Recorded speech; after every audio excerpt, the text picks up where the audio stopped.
No Acre são 7 horas e 24 minutos. Já estamos de volta com o terceiro bloco do Bom Dia Rio Branco desta terça-feira, hoje 27 de novembro. Agradecendo sempre a sua audiência, a sua companhia. Você em qualquer parte de Rio Branco, você no interior do estado, nos municípios vizinhos, você que nos acompanha através do nosso portal na internet. Eu gostaria de relembrar que esse e outros programas da TV Rio Branco você vai poder rever acessando o site www.oriobranco.net. Conforme eu anunciei antes do intervalo comercial, eu recebo nos estúdios do Bom Dia Rio Branco o senador eleito pelo MDB, Márcio Bittar. Márcio, bom dia, seja bem-vindo ao Bom Dia Rio Branco. É um prazer recebê-lo hoje na condição de senador eleito. Bom dia, muito obrigado. Muito obrigado e bom dia a todos que nos prestigiam com a sua audiência. E agradecer mais uma vez à TV Rio Branco.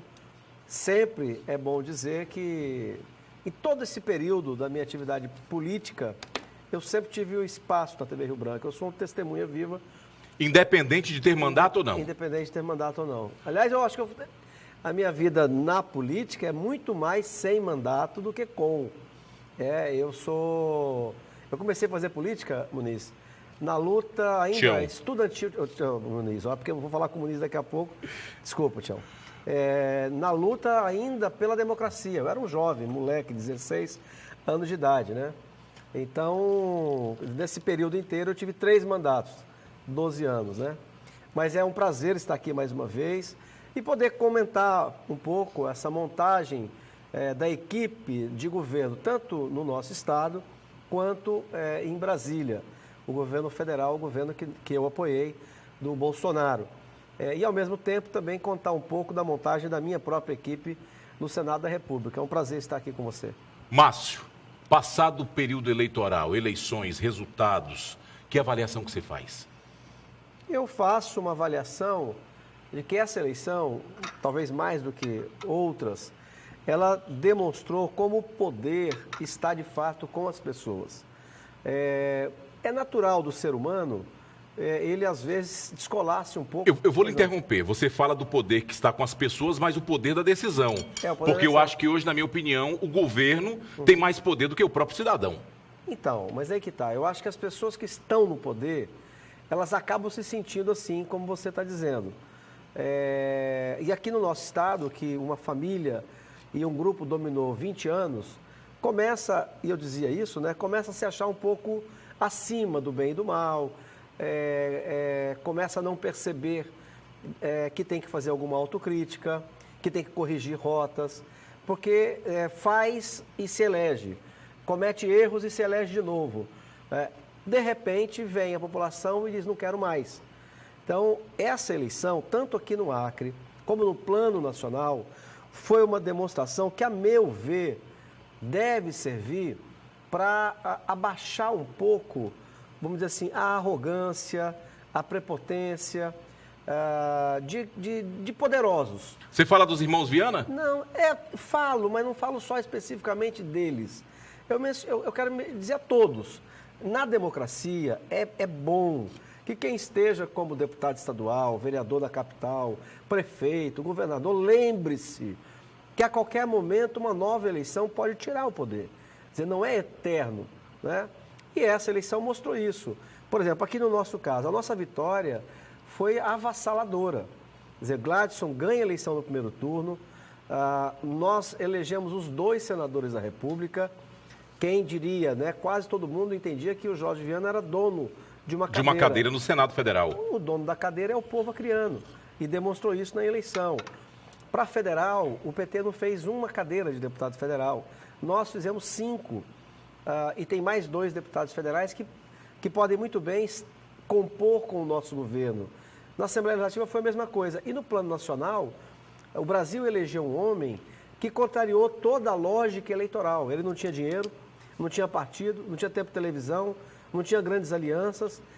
E a grande mídia nacional não tinha simpatia por ele, né, e ele venceu as eleições. Então, respondendo a sua pergunta, eu acho que o resultado das eleições é uma demonstração de que, em que pese quem está no poder ter uma margem de manobra maior, mas o poder mesmo está no povo que vota. E a hora que ele decide mudar, não tem quem segura, que foi o que aconteceu. Mas isso é bom, porque isso, como eu disse, serve para mostrar a todos nós, né, que não adianta se animar demais, porque qualquer momento outra eleição vem e ela pode mudar a realidade, como mudou agora. Mas é muito bom isso. Quando se fala em mudar a realidade, qual a diferença? O que aconteceu durante esse processo eleitoral dessa eleição? Foi o fato de você, por exemplo, como candidato, falar o que pensa, quais seriam suas propostas e ter, vamos dizer assim, um lado, um posicionamento. Isso fez diferença? Fez diferença. No meu caso, para a minha eleição, tudo fez diferença. A minha eleição é como aquele jogo de futebol. Eu sou corintiano, por exemplo. Uma luta danada, quase que o time vai disputar o rebaixamento. Nem puxa assunto de futebol aqui, porque eu não entendo nada. O Márcio Nunes é que gosta, porque ele nem coloca notícia de futebol, porque ele sabe que de futebol não entende nada. Mas assim, tipo assim, né? Às vezes o resultado dá 3-0 para o seu time. Aí parece, para quem não assistiu o jogo, que foi fácil. Quando, na verdade, quando você vai assistir o jogo, você vê que foi uma luta. O teu time marcou 1-0 num aperreio danado, mas aí o teu time está sendo atacado pelo adversário, quase marca gol, bate na trave. De repente, no finalzinho do segundo tempo, escapa uma bola, o cara vai lá, marca o segundo gol, aí o time adversário se desmantela, aí vai o terceiro gol. Para quem só soube do resultado, assim, caramba, 3-0 foi fácil. Mas para quem assistiu o jogo, viu que foi difícil pra caramba. Então, o resultado final, para quem olha de fora do Acre, acha que a minha eleição, pode achar que a minha eleição foi fácil. Mas eu e nós sabemos que a disputa, por exemplo, com o Jorge Viana, foi uma disputa dificílima. Era isso que eu ia falar, porque quando você fala que o time que está ganhando ou que está perdendo, independente, tem as dificuldades e existe a marcação. Mas no seu caso, você não marcava o time, que seria o PT, você marcava um único jogador, que era o senador Jorge Viana, é isso mesmo? O Jorge, veja, não é falta de respeito. Eu tenho respeito por ele, pela família dele, nunca desejei o mal a ninguém, aliás, a nenhum deles, né? A ninguém. Mas o Jorge era o meu adversário, eu disse isso. O Jorge representa mais do que ninguém, né, o projeto da Florestania, esse projeto da Frente Popular, esse projeto de poder de 20 anos. E eu era um representante de um projeto alternativo a esse. Mas foi uma eleição dificílima, o senador Jorge Viana esteve sempre em primeiro lugar, ele foi caindo paulatinamente, né, e eu fui subindo também paulatinamente. Há 20 dias da eleição é que houve um empate técnico entre eu e ele, o Petecão já estava disparado na frente, e aí na reta final, aí foi uma avalanche e tal. Mas foi uma eleição dificílima e muito me honra ter sido eleito senador da República e agora preparar para dar conta do recado. É isso que eu ia lhe perguntar. Está preparado para dar conta do recado, para honrar os votos que recebeu? Eu estou. Não é soberba da minha parte, nem arrogância, mas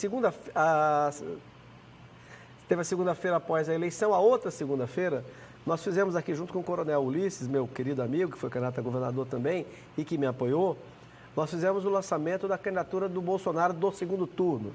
E um pastor, amigo meu, me encontrou, já estava eleito, né? Me abraçou e disse que estava orando muito por mim, esses 8 anos que viriam aí, que eu enfrentaria muita dificuldade, né? E tal, enfim. Ele dizendo que estava orando por mim porque eu ia enfrentar muita dificuldade nesses 8 anos, que eu tinha que me manter firme e tal. Aí quando ele falou, eu digo assim, meu querido amigo pastor, difícil foi ganhar a eleição. Porque o Tião, desculpa, estou com o Muniz aqui na minha cabeça, mas é um colega seu... Mas esqueço o Muniz.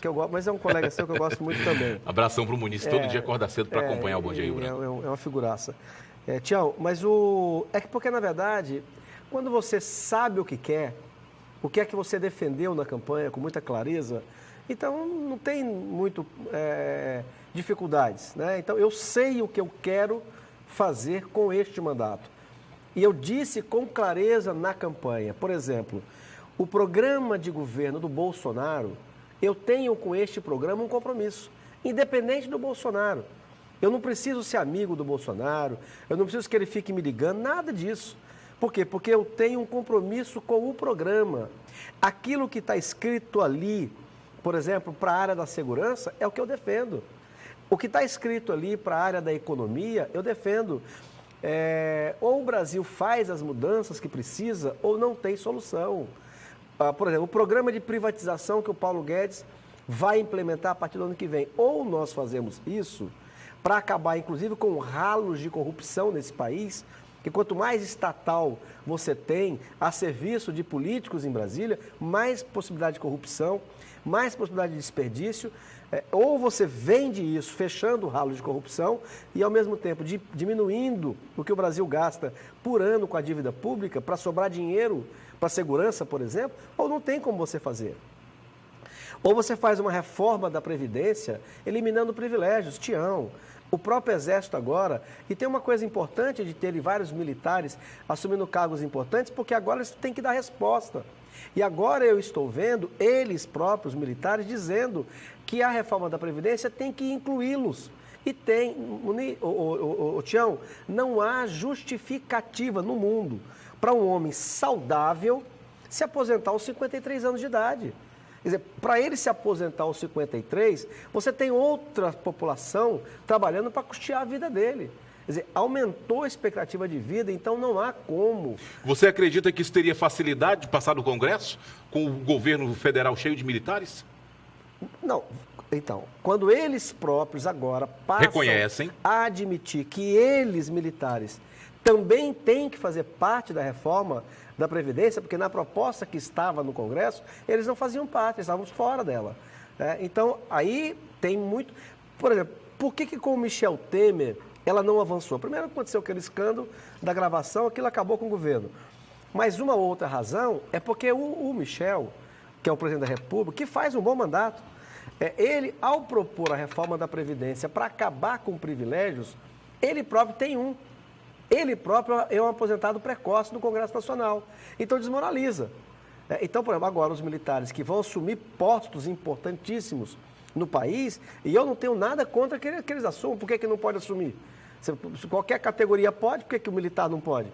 Então, nesse aspecto, Tião, eu acho até positivo, porque faz com que eles, ao estarem também com a responsabilidade de dar resposta ao país, já admitem que eles também têm que fazer parte da reforma da Previdência. Então, ou você faz a reforma da Previdência para eliminar privilégios. O que tem de gente aposentada no Brasil, ganhando 80, 90, 100, 120, 150 mil, é uma brincadeira. Então, é preciso estabelecer um teto, aumentar essa idade mínima e eliminar privilégios, ou não tem saída. Se não fizermos isso, daqui a pouco a professora, o professor, que é a imensa maioria do servidor público, por exemplo, da saúde, da educação, vai lá receber o seu contra-cheque de R$2.000, R$3.000 e não vai ter dinheiro. Que quebra. Por exemplo, olha o caso do Acre. O Tião Bocalon, em 2014, ele foi o candidato que alertou sobre o Acre Previdência. Sobre o Acre Previdência. Como ele não foi para o segundo turno, no segundo turno, ele me entregou essas matérias e fui eu que continuei o debate. Então, no primeiro turno, quem levantou isso? Tião Bocalon. No segundo turno, eu continuei. E o atual governador fez ouvido de mercador, como se não houvesse problema. Está aí agora. Quer dizer, não há mais como esconder. Por quê? Porque o governo do Acre, assim como outros governos de outros estados, não fez uma reforma da Previdência. Então, as pessoas aposentam, grande parte delas, com uma idade ainda muito novo, muito jovem, além do fato de que vários governos utilizaram o dinheiro da Previdência para outras finalidades, desvio de finalidade e tal. Então, tem um rombo, como tem um rombo nacional. Então, são mudanças que precisam acontecer. Quem está me assistindo, lembre-se do que eu estou dizendo. E nós vamos ter a oportunidade de falar com dados, com números, com explicação. Ou você que é servidor público, você que é a imensa maioria, que não ganha mais do que R$5.000 de aposentadoria. Ou nós fazemos uma reforma da Previdência para eliminar um monte de privilégios que tem no Brasil, ou você daqui a pouco não tem como receber seu salário. É simples assim. Então, Tião, eu tenho compromisso com o programa Vitorioso.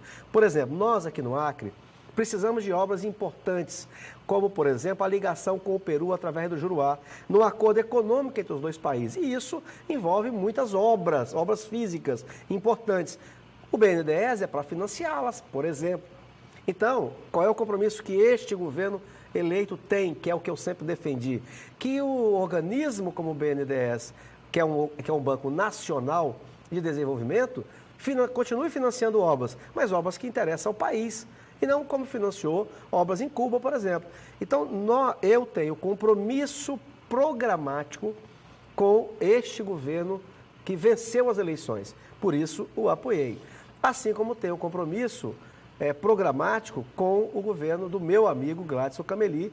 Então, eu vou fazer este mandato, senador, ele estará voltado com toda a sua atenção para ajudar o Brasil, né, o Bolsonaro.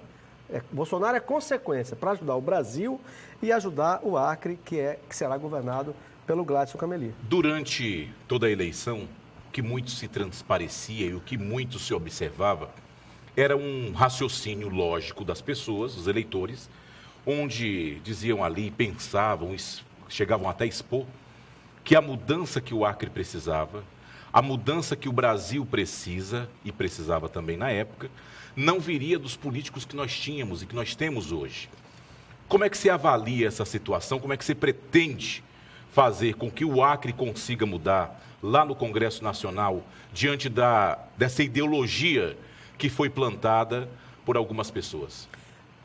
Eu vou lutar muito para que nós tenhamos, talvez algo que até esse momento não tenha funcionado, pelo menos com tanta intensidade. Ontem mesmo eu recebi aqui no meu escritório aquele que será o secretário de Planejamento.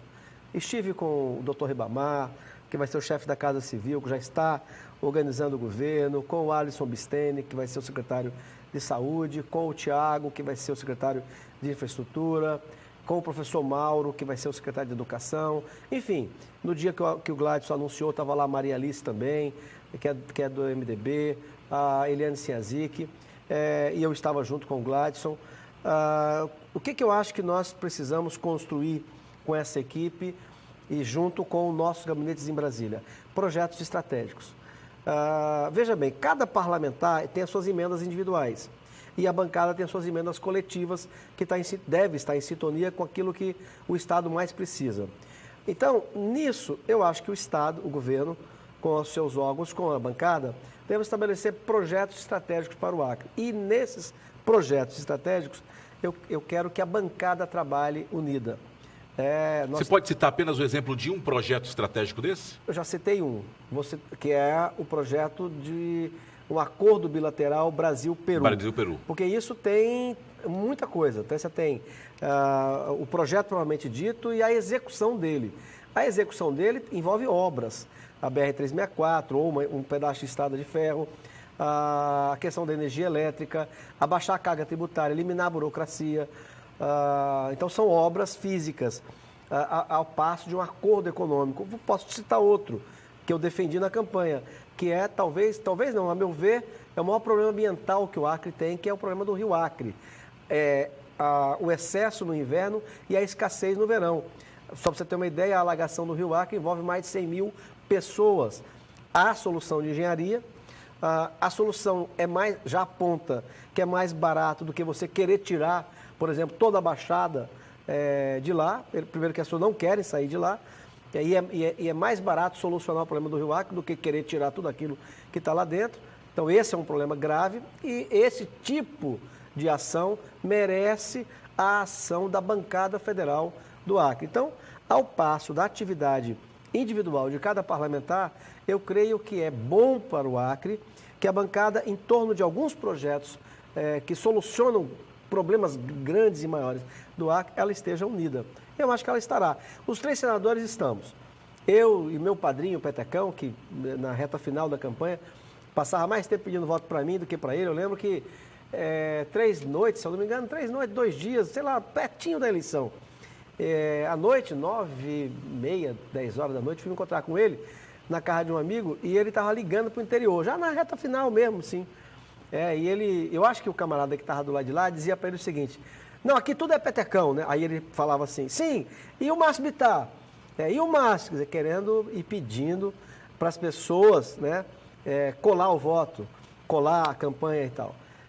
Então eu e o Petecão, nós vamos trabalhar, tenho certeza disso, absolutamente juntos. E estando juntos a favor do Acre, Nós daremos a Maílza... Quando você fala em trabalhar juntos, vocês têm alguns pensamentos diferentes. Por exemplo, você é a favor da posse de armas, o Petecão é contra. Bom, mas a gente não precisa pensar tudo igual, né? Porque nós somos robô. Mas quem sabe eu convenço o Petecão. Ou ele lhe convence também, né? Não, difícil. Eu tenho estudado muita matéria, eu já disse várias vezes, isso até é um princípio cristão. Para mim, isso vem de Deus. O direito à vida e a preservação da sua vida é um direito natural, dado por Deus. Então, o direito de você ter uma arma em sua casa, poder defender a sua vida e a vida da sua família, é um direito sagrado. Direito à legítima defesa da sua vida e da sua família. E eu quero lembrar, já que você tocou no assunto, que do jeito que está no Brasil, é que não pode continuar. Então, é preciso mudar essa realidade. Enfim, então vamos... Mas é um outro assunto. Esse é um pacote na área da segurança que nós vamos ter muita oportunidade de conversar sobre ele. Vamos ter oportunidade. Márcio, inclusive, para a gente encerrar, nosso tempo está estourado, mas tem duas perguntas, inclusive, que eu gostaria que você fosse bem breve, vamos dizer assim. Serei. Que eu não poderia deixar de lhe perguntar. Uhum. O que o povo acriano pode esperar do Márcio Bittar, do senador Márcio Bittar? Muito empenho. Muito empenho. Muito empenho. E uma outra situação que eu parei para pensar e que fica muito na cabeça, Sena Madureira, com a declaração do apoio do prefeito Mazinho Serafim, não a você, mas ao candidato Ney Amorim. Como é que você tratará Sena Madureira? Não tem nada a ver uma coisa com a outra. Sena, eu já disse algumas vezes, vou repetir, no ventre da minha mãe, ou no ventre da sua mãe, ninguém escolhe onde nasce. Então, eu não nasci no Acre. Quando a minha família chegou e que trouxe toda a tropa, eu tinha 9 anos de idade. Eu completei meu 10º ano de vida aqui. E Sena é o meu município. Se você perguntar qual é o teu município de origem, é Sena, é o município com quem eu tenho uma história, a juventude, a adolescência, o término da minha infância. Sena é o meu município. Eu vou ajudar todo mundo, mas eu confesso a você que eu vou, nas emendas individuais, não tem como eu não dar um brilhozinho a mais para o meu município. O município que recebeu meu pai. Ficou alguma mancha? Não tem nada a ver. Sua relação com o prefeito, como é que vai ficar? Normal. Não, veja, mesmo que não tenha, não tem nada a ver. O fato do prefeito não ter me apoiado não altera em nada o meu amor por Sena, a minha dívida por Sena. Sena é um município que acolheu a minha família. Eu lembro como se fosse hoje. Eu, adolescente, chegando da fazenda, na época do inverno, estrada fechada, eu na lama, eu chegando no hotel do Brana, e meu pai morava lá. Papai alugava um quarto lá do inverno inteiro, E final de tarde, papai, com mais alguns moradores, o Finado Feitosa, aliás, meu pai e ele, já foram embora, pai do Tones, que é um grande amigo meu, irmão, eles ali no final da tarde, papeando, da vida, o seu Mário, que ainda naquela época morava lá, que era o dono do hotel, depois ficou com o filho dele. É a minha cidade, quer dizer, é onde eu só não nasci, em Sena Madureira e tal. Mas tem sua história lá? Tem uma história lá, é um lugar que toda vez que eu vou, passa a minha vida, eu passo pela fazenda que foi do meu pai, que foi minha. Então, assim, não tem nada a ver uma coisa com a outra. Eu vou ajudar com as minhas emendas todo mundo, todas as cidades, mas eu confesso que vou dar um brilhozinho, mais para a Sena, porque ali é onde meu pai foi acolhido, minha família e tal. Márcio, tem algo que você queira acrescentar? Ou que recado que você deixa para a população acriana? Eu quero agradecer mais uma vez, dizer àqueles que votaram e para aqueles que não votaram, o mandato não pertence a mim, nem sequer àqueles apenas que votaram. O mandato de senador da República, assim como o mandato de deputado federal, pertence ao povo acriano, sobretudo o mandato de senador, que representa o Estado. Por isso que o Acre tem 3 senadores, assim como São Paulo, que tem 34, quase 35 milhões de eleitores, também tem 3. O Senado é a casa que representa os estados da federação. E são em número igual, que é para não permitir que uma região do país fique eternamente rica e outra eternamente pobre. Então, ele é o lugar para você... Todos os estados são do mesmo tamanho lá. E para quê? Qual a finalidade disso? É para que ele permita que você, que representa um estado mais pobre, você tire dali, com o poder igual que você tem como senador de São Paulo, as condições para que a sua região, o seu estado, também progrida. Essa é uma finalidade fundamental da criação do Senado da República. Então, eu quero dizer como recado que o mandato pertence ao Estado do Acre. Eu apenas estou, nesse momento, muito honrado, representando uma dessas cadeiras. E o que eu disse, quando você me perguntou, é como eu vou terminar. O que o povo acreano pode esperar de mim é muito empenho. Eu estou animado. Ansioso. A minha impressão é que o povo acreano me deu uma oportunidade rara. Esse mandato, com esses governos, tanto do Estado quanto da União, eu creio que é uma oportunidade para que, se Deus permitir, lá na minha velhice, eu olhe para trás e possa identificar que contribuí com o progresso do Acre e do Brasil. No mais, quero agradecer a minha família, através da Márcia, minha esposa, com quem completo em janeiro 30 anos de casado. Lembrei daquela história da campanha, que é a sua atual esposa, né? Uma jornalista, né? Atual, ela falou, tá tudo bem a sinopse que você fez, menos esse negócio de atual. Sempre foi. Isso aqui é eterno, né? Mas é a pessoa mais importante na vida para mim. Tenho meus filhos, mas filho, uma hora casa, vai para um canto, passa num concurso, vai para o outro. A Márcia é a pessoa que me acompanha a vida inteira. Em nome da Márcia, da minha família, da família Criana, eu quero mandar um abraço a todos e dizer, contem comigo, tudo que eu puder fazer no mandato para ajudar o Brasil, para ajudar o Acre, eu vou fazer. 7h51, conversa está boa, mas o tempo também está estourado.